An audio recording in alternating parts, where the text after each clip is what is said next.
This morning, I'm honored to introduce Jessica Prentice, who I had the honor of chatting with a little bit yesterday. She's a professional chef, author, local foods activist, social entrepreneur, and sought-after speaker on issues relating to healing our broken food system. Her book, Full Moon Feast, Food and the Hunger for Connection, mythopoetically explores the connections between the environment, human communities, and traditional cycles through food. She is the co-founder of the Three Stone Hearth, a community-supported kitchen in Berkeley that uses local, sustainable ingredients to prepare nutrient-dense, traditional foods on a community scale. Please, if you have question and answers you'd like to invoke, please use the mic at the end of this, and please give a warm welcome to Jessica Prentice. Thank you. Can everybody hear me? Okay, good. I'm going to stand a little forward because I like to be able to see the slides as we move, and I think this will progress them. Oh, right? That's what this does.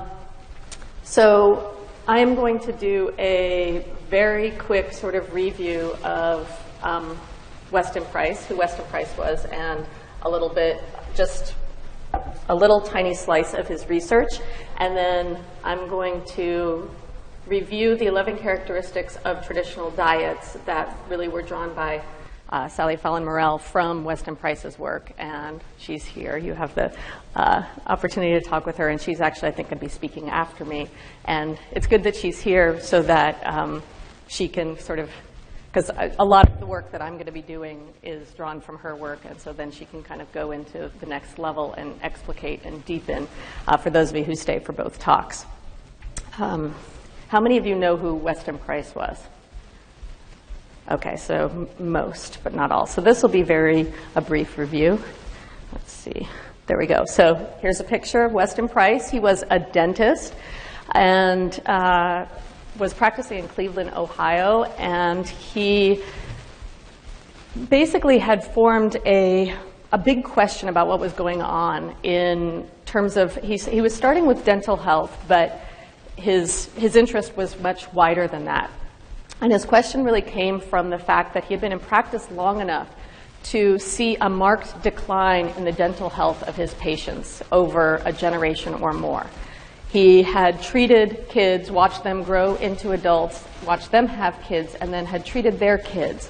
And their teeth were worse than their parents' teeth had been as kids. And he was really curious about why this would be. Why would teeth be getting worse? And by worse, that meant more cavities, but it also meant more crowding, more need for orthodontic work, more need to have wisdom teeth pulled, etc. And this was just a real sort of question for him. At the same time, there were other people that were thinking and talking and asking questions about this and what was going on. There were a number of theories floating around. This was in the 1920s and the 1930s, and one of the theories that was out there that the problem was the mixing of the races, and people were no longer ethnically pure, and this was messing up the gene code somehow and messing with our teeth. And he thought that was baloney, that it wasn't anything to do with the mixing of the races, but rather had something to do with the environment and most specifically food. He had also heard rumors that isolated traditional peoples still living their traditional lifestyle and eating their traditional foods had perfect teeth.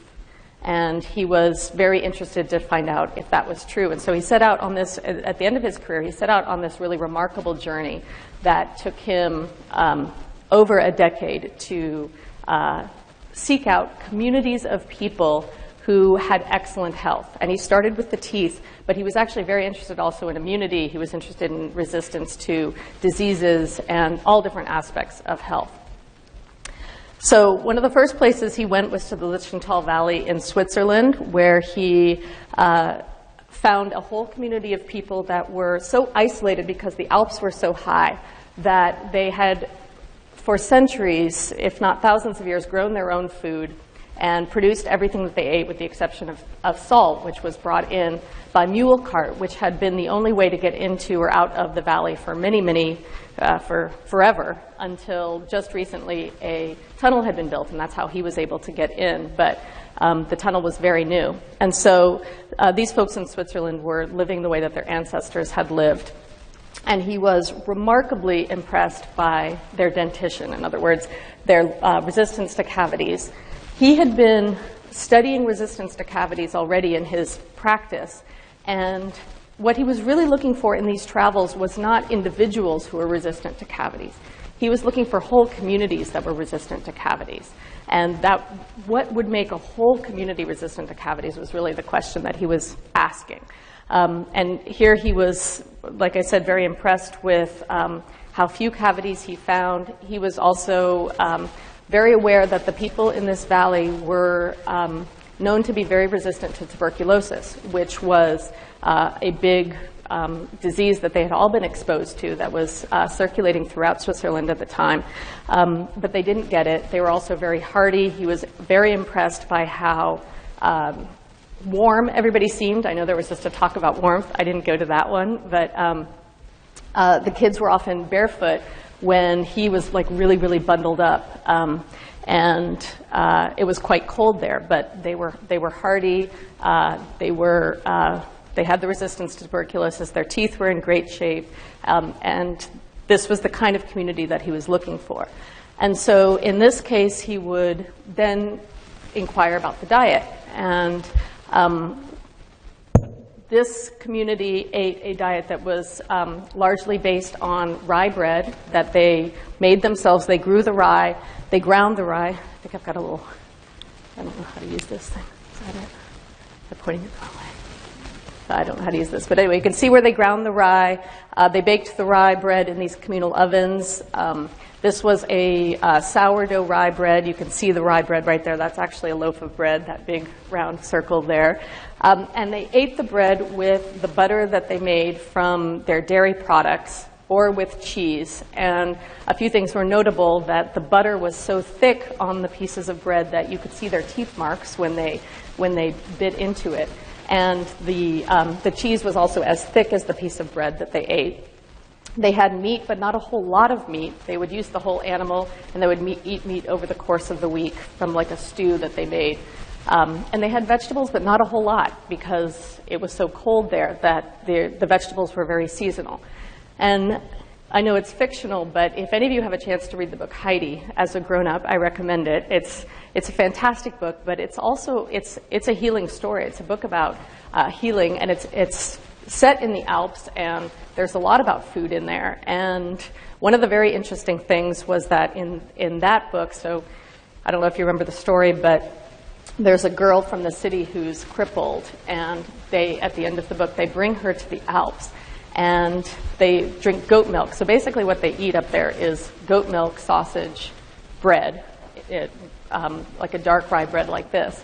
And the uncle has the goat, designates one goat for this girl who can't walk, and has the goat, the shepherd, the goat herd, have instructions to let the goat go and eat these special herbs and plants, to wander as far as it can and eat these special plants, whatever it wants to eat. And then he milks the goat, and he only gives the girl the milk from that one goat.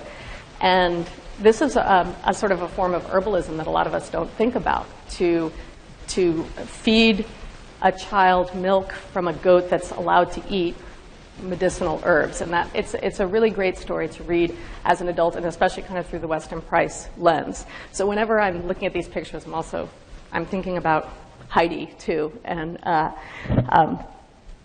so one of the things that he would also ask is, are there any foods that you consider sacred, or that you especially feed to pregnant women, or to nursing mothers, or to small children? And in the case of these villages, they said, well, we do have a food that we consider sacred. We take the butter that we churn from the cream, that we skim from the milk, that we milk from the cows, that we take up onto the rapidly growing green grass that grows right where the snowmelt line is in the very early spring. So they would take their cattle up to right the line where the snow is melting, and they would have them eat that grass that was growing very rapidly. And then they would skim the cream, they would churn the butter, and they would take that butter and they would put a wick in it. They would take a portion of that butter into their church, and they would have a ceremony giving thanks for the life-giving properties of that butter.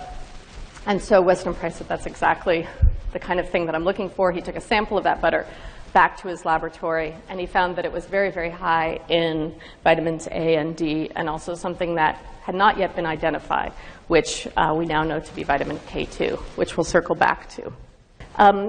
In order to disprove the idea that it was just genetics that was protecting, that was making the folks in the valley so resistant to tooth decay as well as to infectious diseases, et cetera, he went to the city and he found people that had come from the villages but were no longer eating their traditional diet, but were now eating what he called the displacing foods of modern commerce. And what he found was that they had terrible tooth decay, and the tooth decay started very quickly. Teeth would start to decay within a year of coming off the traditional diet and starting to eat the displacing foods of modern commerce, which in Swiss cities at that time was including a lot of chocolate, which Switzerland, of course, became famous for. I'm just going to stop here for 1 second to mention, so I'm not going to be able to show you, because we're going to go through this very quickly, all the places that Weston Price visited. I'm just going to show you a few more to give you a few examples. But I do want to mention one that I was thinking about since yesterday, since this whole conference is talking about living healthy in a toxic world. And one of the places that he went was to the islands. So in Europe, he went to Switzerland, and he also went to the Gaelic Islands in Scotland. And one of the things that's so interesting there is that the people burned these fires in their houses and impregnated the thatch of their houses with the smoke from the peat that they harvested and that they burned. And they took that thatch and they amended the soil with that smoke, this smoky thatch on an annual basis. And he actually took soil and he tried amending it with various levels of the thatch to grow oats, which was the grain that they ate the most of. And only when you amended the soil with the thatch were you able to produce oats.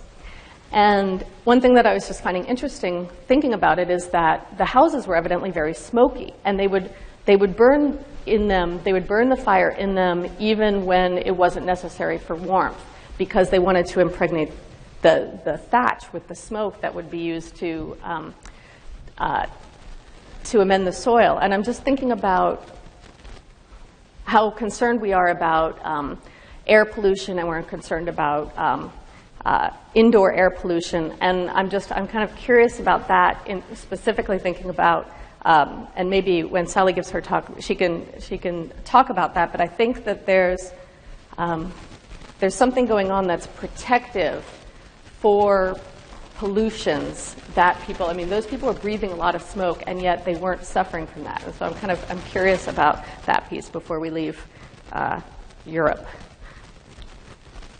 So he traveled to many places. These are islanders in Fiji, and again, you can see the beautiful dentition, the wide dental arches. He was very interested in how wide the face was, where there would be plenty of room for all of the teeth to grow in.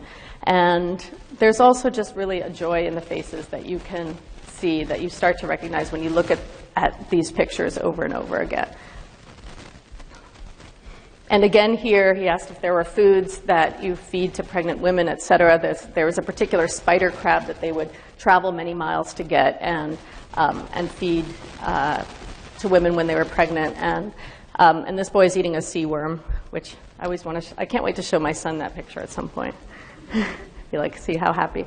But again, as soon as people were moved off of their traditional diets and onto either reservations or onto missions and started eating the displacing foods of modern commerce, their teeth began to rot. And the decay happened quite quickly. And of course, the joy has also left the faces, as you can see. This is a picture from Africa where, again, the wide face, plenty of room for all of their teeth growing in straight. In some cases, they had a traditional filing of the teeth that they did for cultural reasons, but it didn't. It wasn't a problem for their.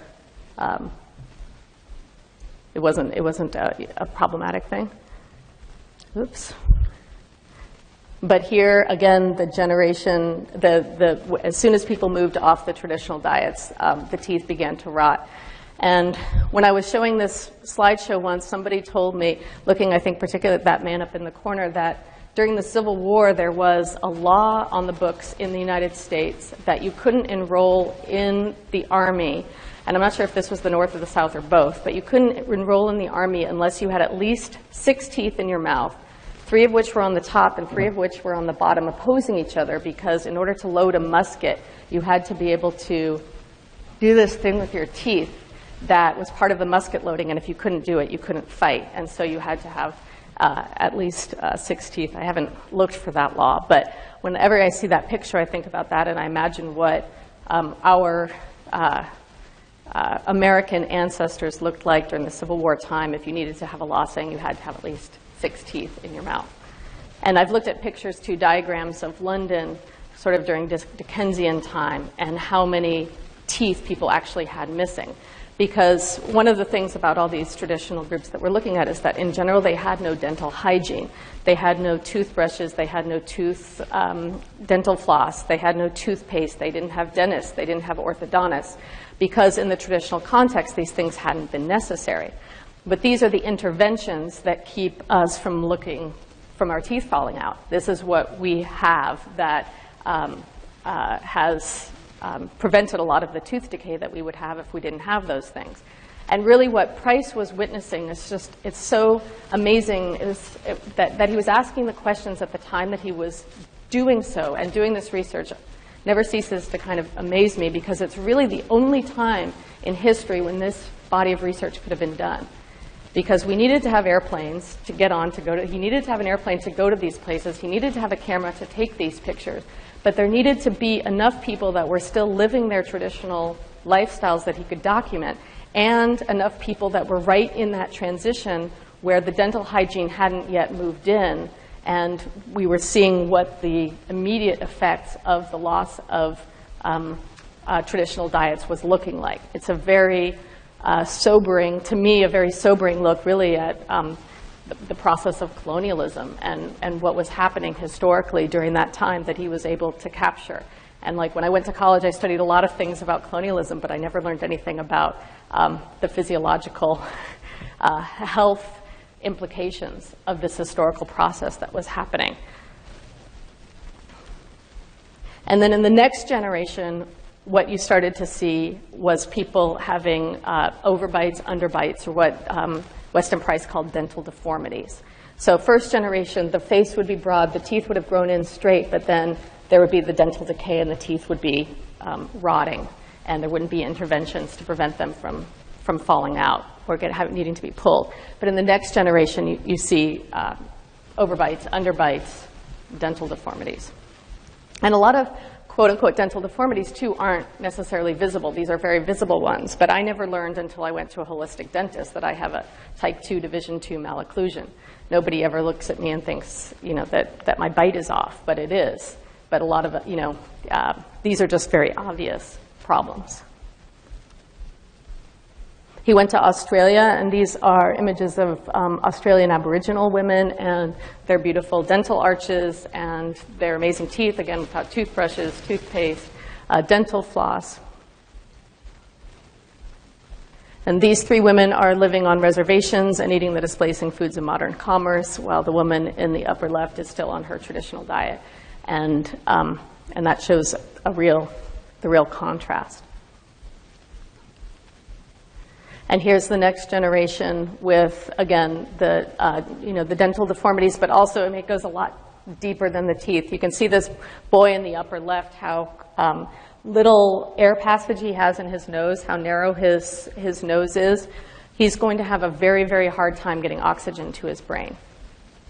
And so he's going to have a hard time thinking.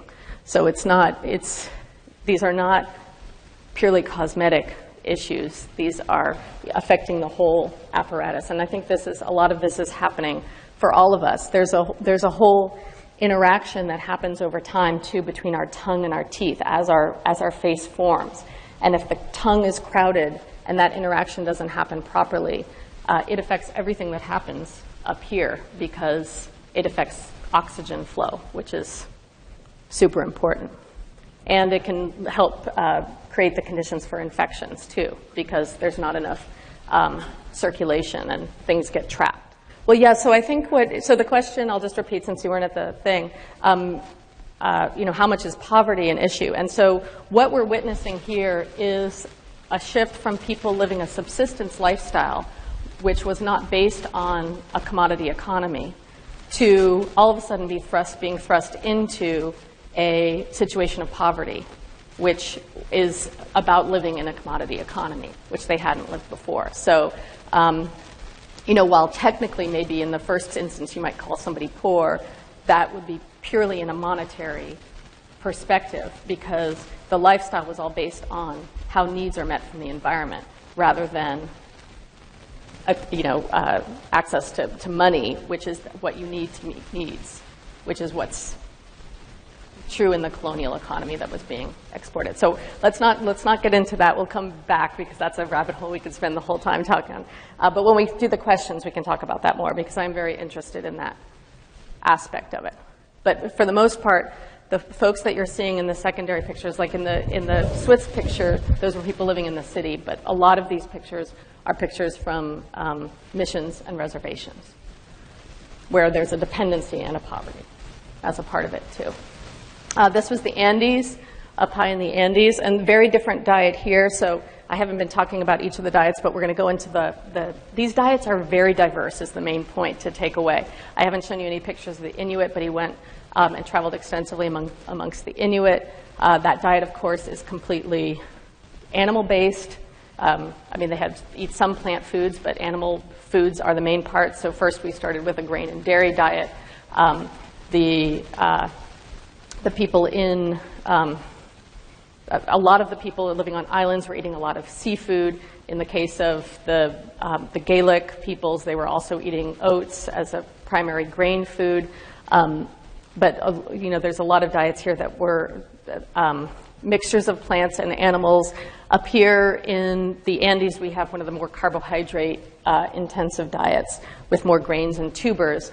But these folks also had a sort of superfood that was brought up through trade routes from the coasts, which was the dried eggs of the angelfish. And they would harvest those and dry them down on the coast and then bring them up by trade routes up into the Andes. So people who'd never even been to the coast would be eating this seafood that was sort of a supplement. But again, after people are moved off of their traditional diet, the dentition goes down very quickly. And this boy has a similar sort of pattern to the boy we saw before in terms of the underdevelopment of that middle part of his face. And both he and the boy that we saw before, and there's a number of other pictures that Price took of people who had to breathe through their mouths because they couldn't breathe sufficiently through their nose, which is also going to cause lots of problems. And Amazonian peoples, again, with their beautiful teeth, until they're moved on to the displacing foods of modern commerce, and the teeth begin to rot. And you also see the hair gets cut. I mean, there's a whole process that's happening here. We're looking at the teeth, but there's a whole process that's happening here. And one of the speakers yesterday mentioned, it was Suzanne Humphreys, mentioned an Amazonian group who, when they tested them, 100% of them tested positive for polio, but none of them actually had any symptoms of polio. So for Price, he was looking at the teeth, but just as it is for many anthropologists and archaeologists, looking at teeth is really a window into the whole health of the person. And so we're looking at a lot of teeth here, but it's not just about the teeth. He was really interested in everything related to health. He was interested in longevity. He was interested in vision. How well could people see? How did they deal with the diseases that they had been exposed to? Now, when you look at Native America, of course, we had a huge wiping out of the population from smallpox, but there had been no exposure to smallpox. Smallpox hit this continent all at once and moved very fast, and actually a lot of it was transmitted by pigs, not even by people. because they had many generations, the pigs did. So I learned recently, which I hadn't really realized before, that smallpox really moved way ahead across the continents of actual European people. So many people were killed by smallpox, never having encountered Europeans yet, because Europeans hadn't made that far, but the smallpox had. The smallpox moved a lot faster. So the resistance to disease that he was looking at was really resistance to disease that people had been exposed to, that they'd had a chance to build up antibodies to. Like in the case of the people that Suzanne Humphreys was talking about yesterday that had been exposed to polio but were completely asymptomatic. They showed no signs of the actual disease except that they had it in their systems. So, so this leads to a big question.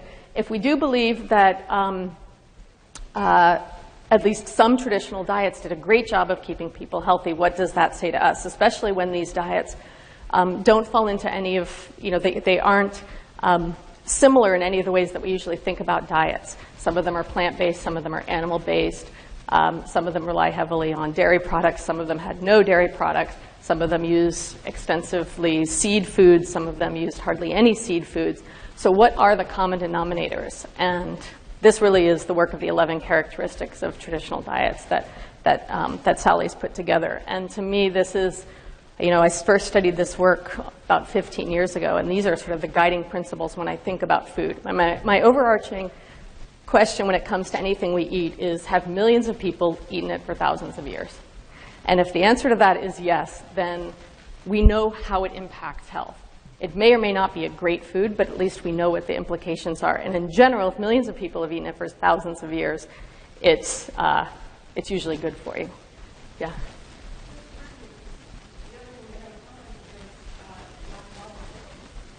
Oh, yeah, there's a lot of things they have in common, but we're gonna look more specifically just at the diets.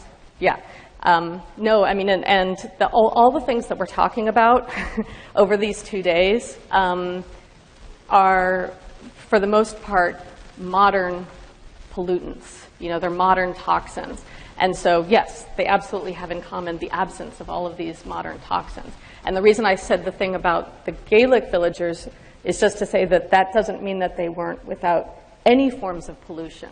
I mean, even in that case. So, and I think that's something for us to just hold in our minds is like, how did that work in terms of the health? And I'm hoping that Sally will. Huh? Oh, okay. Well, we'll circle back to that. That's kind of it's a separate issue. But automobiles are also a source of pollution. Let's stop with the questions till we get to the end. Okay? We'll hold questions to the end. So here are the 11 characteristics. The first common denominator that all these diets shared was that they didn't have refined or denatured foods. And mostly what that meant during Price's time was refined sugar, white flour, vegetable oils, canned foods. And sugar is, I think, it's just a huge issue in the immunity question that a lot of us have been talking about and thinking about all this weekend. Suzanne Humphreys brought it up yesterday that they were seeing connections between sugar and polio, but nobody investigated it, nobody cared about it, nobody pursued it. But the movement of sugar into widespread use is a huge part of this process that we're seeing, but also white flour and very much so vegetable oils, which we'll come back to. But I'll just point out, too, that today we have a whole range of refined and denatured foods that, I mean, this is only a super partial list. Somebody did a talk yesterday on MSG. We've got tons of additives. We've got artificial flavors and artificial colors and all kinds of things that are added to our food now that weren't added at the time that Weston Price was doing his research. And skim and low-fat milk were really unheard of at that time. Pasteurized milk was just starting to come in at that time, but then this whole skim and low-fat thing happened much later. And high fructose corn syrup, of course, is now you're lucky if you can find a soft drink with sugar in it, right? Because they all have high fructose corn syrup. And if you go to Mexico, you can get one. No, you're not. But yeah, well, I do know people that will seek out Mexican Coca-Cola because they love Coca-Cola and they want to eat it with sugar. They don't want the high fructose corn syrup. So we really do need to pay attention to how these artificial flavors and colors are impacting our children and how they're mixing with all the other toxins that we do have in our environment to affect our brain health and our immunity and everything else. You know, you've got something that somebody considers breakfast for a kid there, and you know, a strawberry milkshake from Burger King and red Jell-O. And this is Eric Schlosser just giving you the list of ingredients that is in the strawberry flavor, the artificial strawberry flavor found in the Burger King strawberry milkshake, which I, of course, will not read. But I will point out solvent is the last thing on the list. This is just the flavor. Yeah. This is just the flavor. It's a hard flavor. Just to be fair, it's a really hard flavor for them to make in the laboratory. Other flavors are a little easier. So there's an alternative, of course, that's strawberries.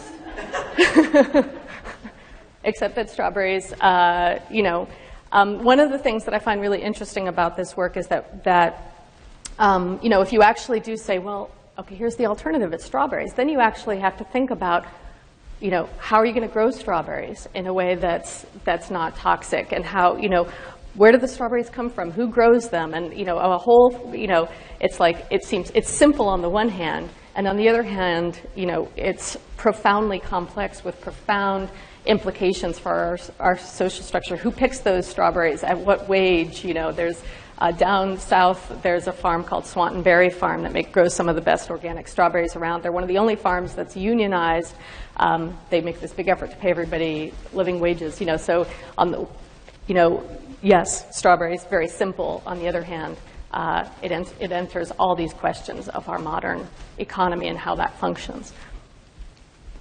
And as it was mentioned in the introduction, I co-founded Three Stone Hearth. We have a booth out here. We love strawberries. We use strawberries in our kitchen. We don't use any artificial strawberry flavors. We also love red Jell-O, actually. And we make a hibiscus gelatina with just infusing hibiscus flowers in water makes this beautiful red color. We make a hibiscus kombucha and hibiscus gelatina. And hibiscus flowers are very high in vitamin C. So every time you're eating our red Jell-O, you're actually boosting your immune system. You're also getting grass-fed beef gelatin. So you can make a red Jell-O that is delicious, beautiful, nutritious, that's not coming from a package of artificial colors and artificial flavors. And that's what we do. That's where I show up to work every day, to do that. Number two, so despite the fact that there were some plant-based diets and some animal-based diets, there actually was no vegan diet that kept people healthy generation after generation. And actually, Price was disappointed about this. He went to an island specifically to find a vegan diet that would keep people healthy without any need for animal foods. It was a really large island with very mountainous interior, and he figured they had no agriculture. He figured that the people in the center were far enough from the coast that they would just use plant foods. There were a lot of great plant foods on the island. He hired a guide to go into the interior. It's called Viti Levu, this island, to go into the interior, but he never got away from huge shell mounds. And the people said, we realized that we have to eat seafood at least once every 3 months if we're going to have healthy babies. So mostly their diet was plant-based, but they made sure that they ate seafood at least every 3 months.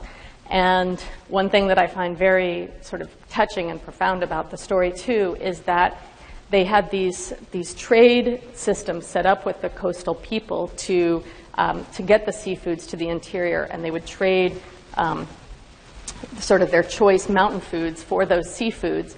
And even when they were in bitter warfare with the coastal peoples, which was frequently, the passage and the trading was never interrupted.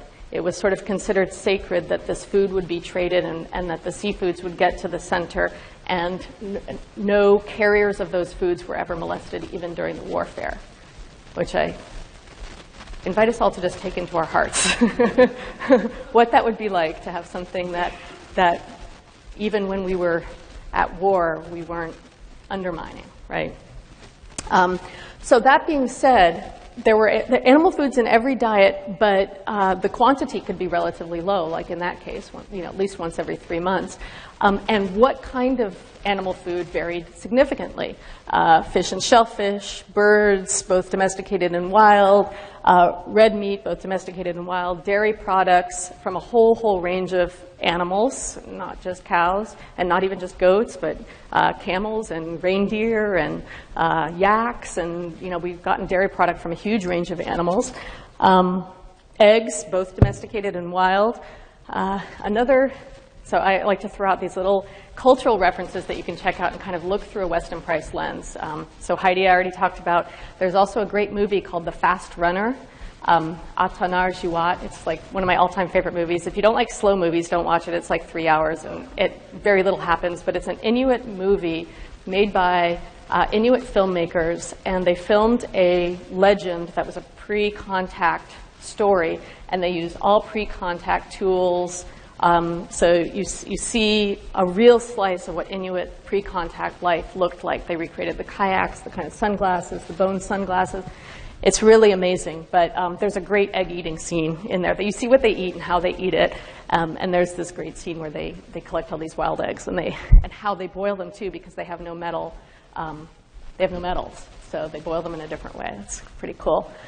Reptiles, which you saw a lot in traditional diets, but of course they're very hard in terms of sustainability. So with population growth, you see less and less consumption of reptiles being even possible. They're mostly off limits now. And insects, which were super important in traditional diets in two different ways. One was passively eating insects that you didn't even necessarily see or know were there, which if you're eating wild foods or organic foods, you're going to do a lot of. So lots of passive insect eating, which is still very nutritious. You're eating the whole little tiny animal, you can't see it. And I always say, people get freaked out by like worms on corn or whatever. I'm not telling you to eat the caterpillar on the corn, but when you see a caterpillar on the corn, you should always think, if the caterpillar wants it, I do too. It should be like, yay, there's a caterpillar in my corn. I want to eat that corn, because it's the sign that it's organic, and if they want it, you want it too. But the other way that people ate insects, of course, was deliberately. And you see this in many, many cultures around the world. And I like to point out that it was very much a part of the Northern California and California indigenous diets. In the East Bay, they would find a whole big meadow. And they would dig a big hole, and there would be a meadow with a lot of grasshoppers in it. They'd dig a big hole in the middle of the meadow.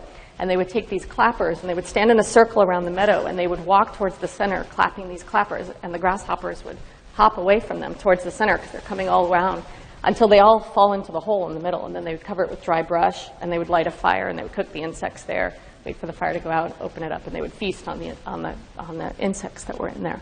So, and insects are a very important part of diets throughout the Americas, throughout Africa, throughout Asia. And of course, now this is getting a lot of attention. There's grocery stores now, I don't know if you've seen them, that have this whole section called sustainable protein. Have you guys been seeing that? Where it's all the cricket flour and all the bars made from the insect flour. And there's a lot of work being done on insect flour as a much more sustainable, because it's very easy to grow. I'm not sure what they're feeding those crickets, but yeah, so that's red meat. It's included, yeah. Pork is very, very important. Brought all over the world, and unfortunately it brought smallpox, but it also brought a lot of very easy, quick to produce protein and fat. A lot of good fat. So the third characteristic is that traditional diets were much more nutrient dense than our diet. So basically, in general, they ate fewer calories than the modern diet, but each one of those calories was much more packed with nutrients than the calories we eat. So we eat a lot of empty calories. We also eat a lot of what I consider negative calories. We eat calories that actually are putting a toxic burden into our body that then our body has to deal with and fight, rather than calories that are giving our body exactly the nutrients that it needs to do its physiological processes, which include, and very importantly, minerals. Traditional diets had about 4 times as many minerals as our diet has, and fat-soluble vitamins, 10 times as many fat-soluble vitamins, excuse me, as the modern American diet. So we're going to look at these a little bit more closely. So vitamins can roughly be broken down into two main categories, water-soluble and fat-soluble. Excuse me. So it's primarily the fat-soluble that we have such a huge deficiency in, though the vitamin B's, vitamins also are extremely important. And you saw one of, to me, well, I'll come back to nixtamalization because I talk about it a little bit later, but you can really develop vitamin B deficiencies if you're not treating your foods properly. And vitamin C, we all know vitamin C is one of the most protective vitamins in terms of a lot of the diseases that we're immunizing for.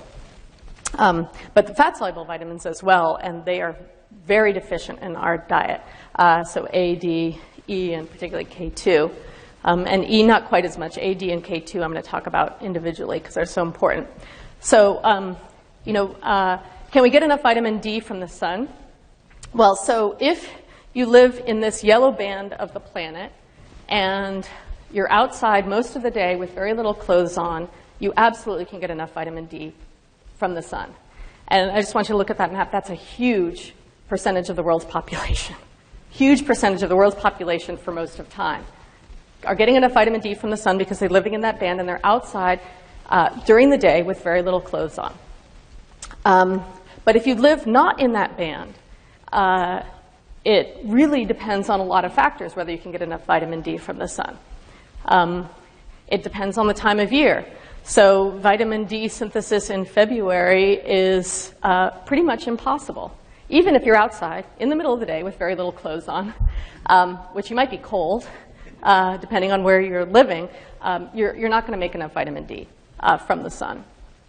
And things are, a little bit better in September, but really the number of months when we can make enough vitamin D from the sun when we're outside in the middle of the day with very little clothes on for the right amount of time, and the right amount of time being dependent on our skin tone, because people with darker skin evolved in that band to make vitamin D slower than people with lighter skin who evolved far from that band to make vitamin D faster. So you have to be outside in the middle of the day with very little clothes on for the right amount of time for your skin tone, and it has to be the right time of year.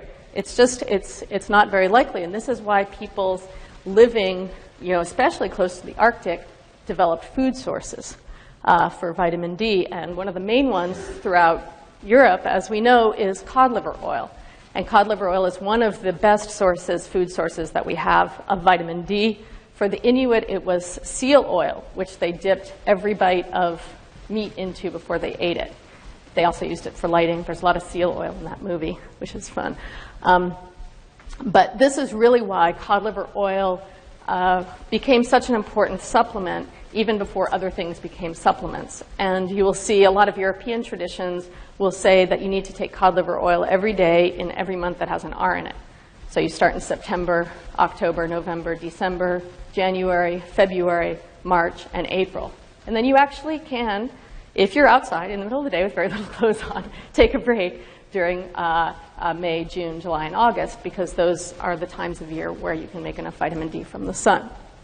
So vitamin D is an incredibly important nutrient for immunity, for resilience, for health, for not catching diseases. And I was looking at, if you stop at the booth of Neil Miller's booth right out here, and he's got that book of studies.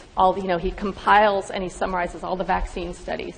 All these studies, you look up in the index vitamin A or vitamin D, and he'll give you study after study after study to show that a lot of the diseases that we're worrying about and immunizing for can be greatly alleviated with these fat-soluble vitamins that we don't get enough of.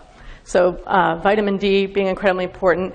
The Native Americans from here north all the way up into the Inuit ate lots and lots of salmon. Salmon was considered sacred. A really important part of the diet. And of course, our modernity has, all but ruined the salmon runs and the natural cycle of salmon. I have a whole chapter about that in my book, The Moon When Salmon Returned to Earth. So you can check that out if you're interested. But cod liver oil became very important because it is a critical food source of vitamin D, something that we can't make if we live in northern climes. And then there's vitamin A, which a lot of people think, oh, it's okay to be vegan because you can make vitamin A from beta-carotenes. Well, that's true if you're an adult, if you've got plenty of fat in your diet and you've got great digestion, you're generally healthy, you can do that. But it's actually not an easy conversion to make, and it's very important for our health to get preformed vitamin A. And that's coming from animal foods, vitamin A that's ready to convert. So yeah, the conversion of carotenes to vitamin A, children can't do it. Infants can't do it, and this is why it's so dangerous to try to raise vegan children and vegan infants. I think it's Tom Cowan who says, if you want kids to eat their vegetables, run the vegetables through a cow first. Or to eat their greens, run the greens through a cow first. And because he said kids all love, dairy products, and they love beef, grass-fed beef or whatever. And he actually has this theory that the reason that kids don't love vegetables is they can't get the nutrients out of them yet. And as they are able to start to get the nutrients out of them, my son is 8.5, and he's just starting to I've had him taste his vegetables, but I've never really considered it a nutritional purpose. For me, it's a palate developer. It's a keeping and telling the story always that you don't like it yet. When he says he doesn't like it, you don't like it yet. You just keep trying it, and eventually you will like it. But I found it really helpful to sort of hear that theory that that maybe there's a wisdom to not loving your vegetables when you're a kid because you're not actually able to get the nutrients out of them yet. But also all kinds of anything going on with your gut is going to make this conversion hard to do. So preformed vitamin A is also very important, and I'm sure that Sally would talk more about that because that is her favorite vitamin. It is her favorite vitamin.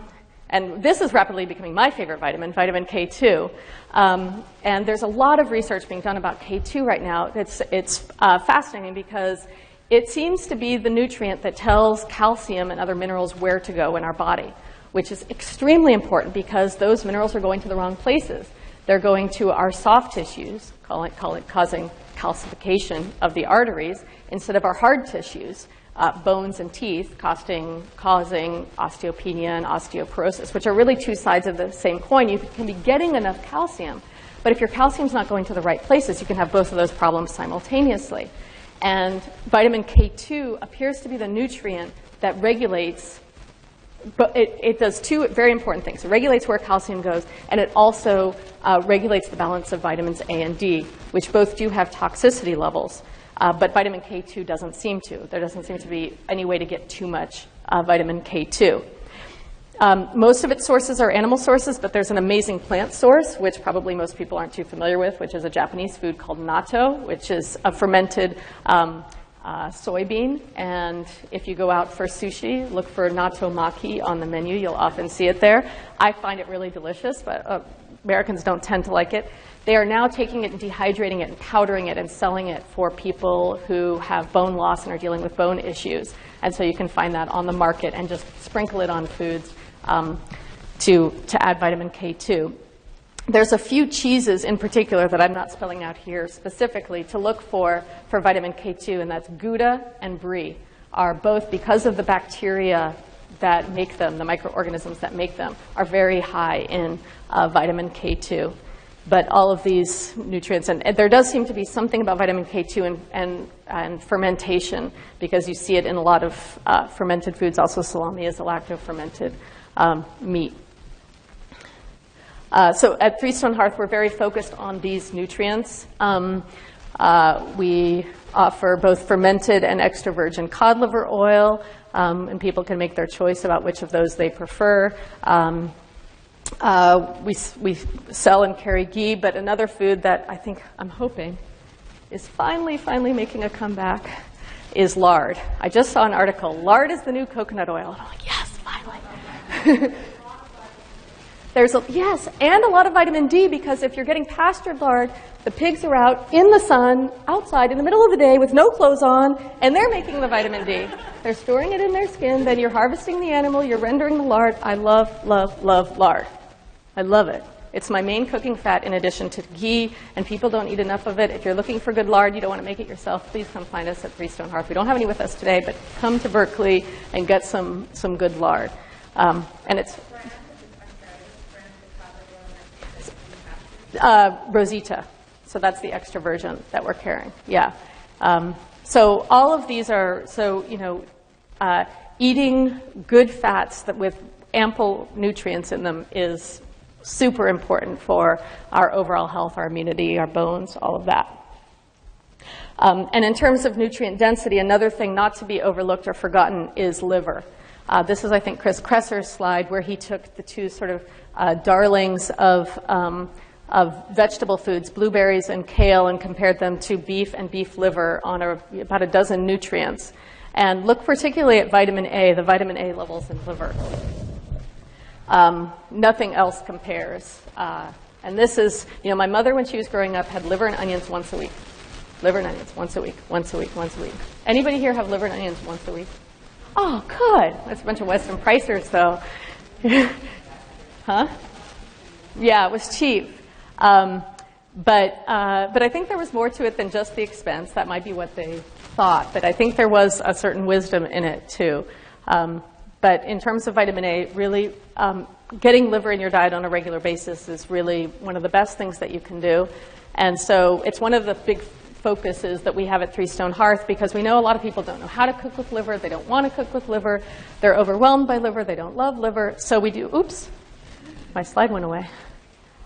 So we do two things. We make pate, which we make chicken liver pate every other week, and that's one of our most popular items. And it's about half butter, so I'm sure that's part of it.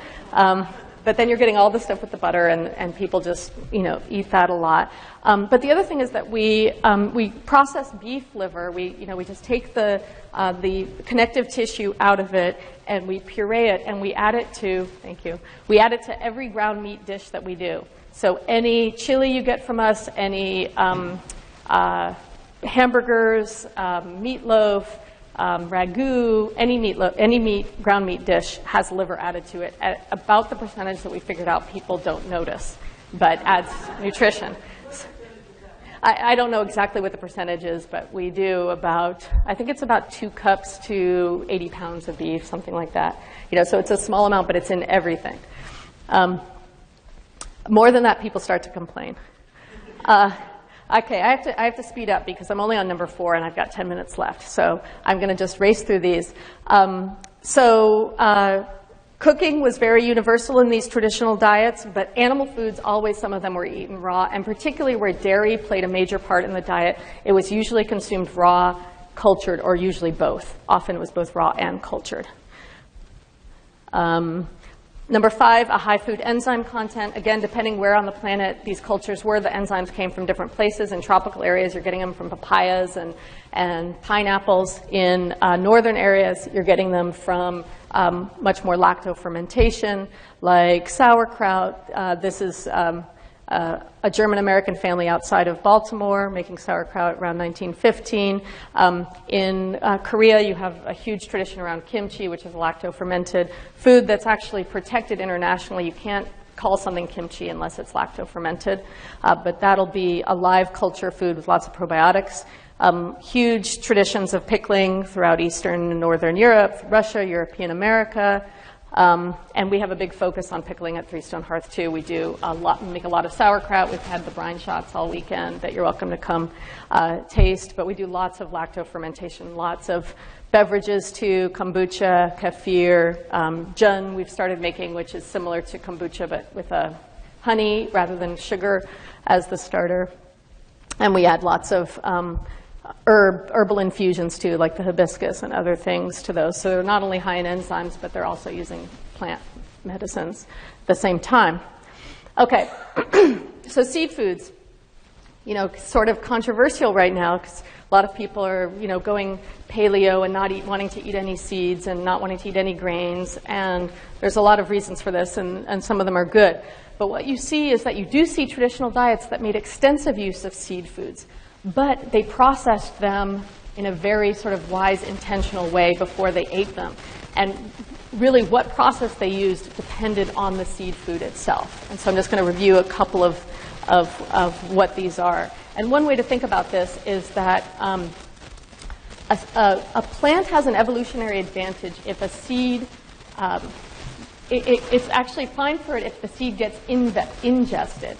and then pooped out somewhere else along with some fertilizer. That's great for the plant. But it doesn't want that seed to get digested.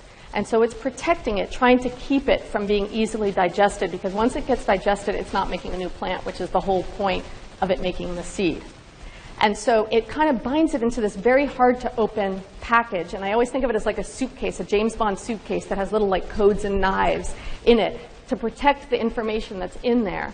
And that what you have to do is you have to somehow decode it and open up the suitcase to be able to get the nutrition that's in that seed. And indigenous people had amazing, wise ways of doing that. And in essence, they had to put it somehow in the same conditions that it would take to sprout, by making it wet, by making it warm, by making it either acidic or alkaline, depending on the seed, for enough time to open that suitcase. So I'm going to skip this because I don't have time, but I'll just give you some examples. So sourdough bread, you'd use a natural leavening that makes that dough wet, warm, and slightly acidic for a period of time before you bake it. Injera in Ethiopia is usually fermented for 3 days. Sampa, which is the staple of Tibet, is barley that is soaked and essentially like sprouted before being toasted and then ground. Idli and dosa, somebody's mentioning out there this morning, are like par fermented grain and legume together that are then ground. Kishk, another example from the Middle East, where the grain is mixed with yogurt overnight. Masa, so this is the grain really of Central America and spreading out, which is corn that is nixtamalized, and that is a process. Actually, I'll come back to it. I'll talk to you about it in a second. And then here, because we're in California, it's really important to point out the staple of the diet throughout much of California was acorns. And they were very carefully processed because they have very high tannin levels, and they were leached. So they had water percolating through them over a period of time to get those tannins out. And then what results is this extremely nourishing, sweet, delicious grain that can be used in a wide variety of ways. So the variety of things that you see is soaked, which means covered with a liquid, usually water, allowed to sit for a period of time. Soured, mixed with something acidic and allowed to sit for a period of time, or mixed with water and allowed to acidify. Sprouted, covered with water, drained, rinsed, and kept damp for a period of time until either it actually germinates or just before it germinates. Naturally leavened, this is what you want to look for with your breads, that they're mixed with water and a natural leaven like a sourdough starter and allowed to rise before baking or cooking. Nixtamalized is cooking in an alkaline solution, and traditionally that was done either with ash from the fireplace, or now it's widely done with slaked lime, which is calcium hydroxide. And if it's whole like pozole or like hominy, you have to steep it for a long period of time as part of that process. If it's finely ground, you don't see any kind of steeping process. You just see the cooking with the nixtamalized, the water, the alkaline water. And then the leaching. So this is allowing water to slowly percolate through to remove tannins. And this is particularly done with acorns, but there are a few other seed foods where this is done. So at Three Stone Hearth, when we're processing grains, we're always doing one of these things. We're never just taking grains and cooking them. If we're doing brown rice, we're soaking it. We're actually soaking it in rice, in water that we've taken a little bit of the soaking water from the last time we soaked it, using that as a starter, and every time we're soaking it, we're inoculating the soaking water with that rice. If we're using flour for a baked good, which isn't very often, we'll use the sprouted spelt flour. We make the world's best granola, and we take the oats and mix them with yogurt and allow it to sit overnight, and that pre-digests the oats, and then we add good fats, not crappy fats, and low bake it. That's a nixtamalized cornbread batter we make sometimes. Okay, probably most important, and I'm sure that Sally will pick up on this in the next talk because I don't have time to get into it, but these were not low-fat diets, none of them. The fat content in the diet ranged from 30% of calories up to 80% of calories, but none of that's what we would consider low-fat. And also equally, and perhaps even more important, is that they did not eat a lot of polyunsaturated fatty acids. Those were kept to no more than 4% of calories. And these are the fats that we're eating way too much of in this society. So just, the saturated fatty acids are very stable molecules. The monounsaturated, still quite stable. Polyunsaturated fatty acids are very unstable molecules They're very prone to oxidation, to rancidification, and when they're heated, they produce toxins, and we're all consuming those toxins all the time. They're called aldehydes. Okay, I'm out of time. Every fat that we eat is a different, has a different combination of these fatty acids. But in 1890, the fat we ate the most of was lard, followed by tallow, chicken fat, butter fat, etc. By 1990, the fat that we ate the most of was soybean oil. Lard only has 11% polyunsaturated fatty acids. That's 44, 45, and 11 for saturated, monounsaturated. And polyunsaturated soybean oil has 62% polyunsaturated fatty acids.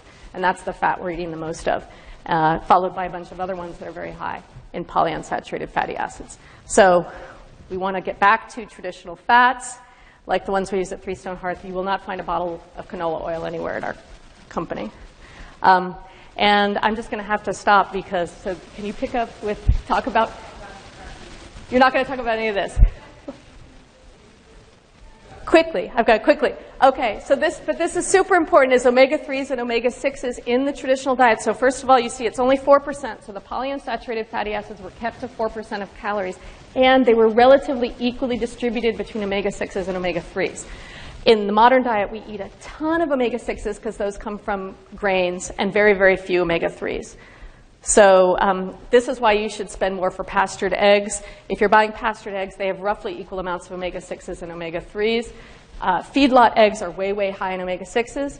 People say, oh, I don't want to buy the pastured eggs. They're $10. They're too expensive. So I'm going to buy the $3 eggs from abused chickens, and then I'm going to go spend $30 on an omega-3 supplement. And somehow that works. That makes me crazy. So using pastured products is good. Eating these fish, the acronym SMASH, salmon, mackerel, anchovies, sardines, and herring, these are all foods that you should be replacing other proteins with. Not just adding on, but replacing other proteins because you want to get your omega-6 down. You don't want to just add omega-3s on top of tons of omega-6s. You want to get your omega-6s down. So eating those fish. All diets contain salt. This is the salt we use at Three Stone. It's a great salt. Bone broths, I don't even have time to go into, but this is what meats tend to look like in traditional diets, on the bone with lots of connective tissue, lots of fat cooking into starches, not a boneless, skinless chicken breast thrown on a grill. Or like this, noodles are fine if you've got a lot of broth around. Or, you throw a pastured, porky, smoked part into your vegetable foods. If you don't have a lot of access to meat, use a ham hock or use a pork trot or use a pig jowl, and you throw it into your beans or your greens or your lentils or your black-eyed peas. So we do a lot of bone broths. This is your basic summary. If you guys want to take a picture of that, that says almost all of it. And lastly, it's not really a dietary thing. We cared about the future generations through our food, and I'm trying to teach proper diet to my 8-year-old, so I'll let you know how that goes. And some other things I just like to tack on. Traditional diets were local. They were based on the foods grown, hunted, or harvested locally, and then other foods were imported to supplement the diet as needed. They were based on the ecosystem. They weren't based on ideology. If you lived on an island, you ate a lot of seafood. If you lived in a fertile plain, you ate a lot of agricultural products. If you lived somewhere with a lot of mountains, you ate a lot of dairy products. They were based on the ecosystem where you lived. They were not based on some kind of ego projection like our diets are. Sorry, that's a little bit of a beef I have. This is our ecosystem, and I strongly, strongly encourage people who live in the Bay Area to learn about the first peoples who were here, because they stewarded this land extremely sustainably, and they nourished themselves incredibly well from it for probably 8,000 to 10,000 years before Europeans got here. And it's amazing history. They were community-based to community scale. It wasn't everybody out for themselves. It was looking at the whole community and how can we nourish the whole community, and how can we do this together, and everybody matters. They were more holistic. They valued and used all the different parts. And at the base of the food chain, even if the diet seemed monotonous because they weren't eating the kind of variety that we think we're eating, at the base of the food chain, even in those cases, was incredible biodiversity. We think we eat a hugely diverse diet, but often at the base of the food chain is corn and soy and corn and soy and corn and soy, because that's where our French fries are fried in, and that's what our cows are fed before we have that hamburger and French fries. So in the case of the marine, like the marine diet of the Inuit, the base of the food chain was this incredible biodiversity of the ocean. And if people were eating, like the Swiss villagers, lots and lots and lots and lots of dairy products, those cows and goats were eating a huge, huge range of grasses. And so the biodiversity was there, even if you don't see the diversity in the foods that they ate. That's my book. I've got some copies. And that's the business that I co-founded with a bunch of people. Thank you.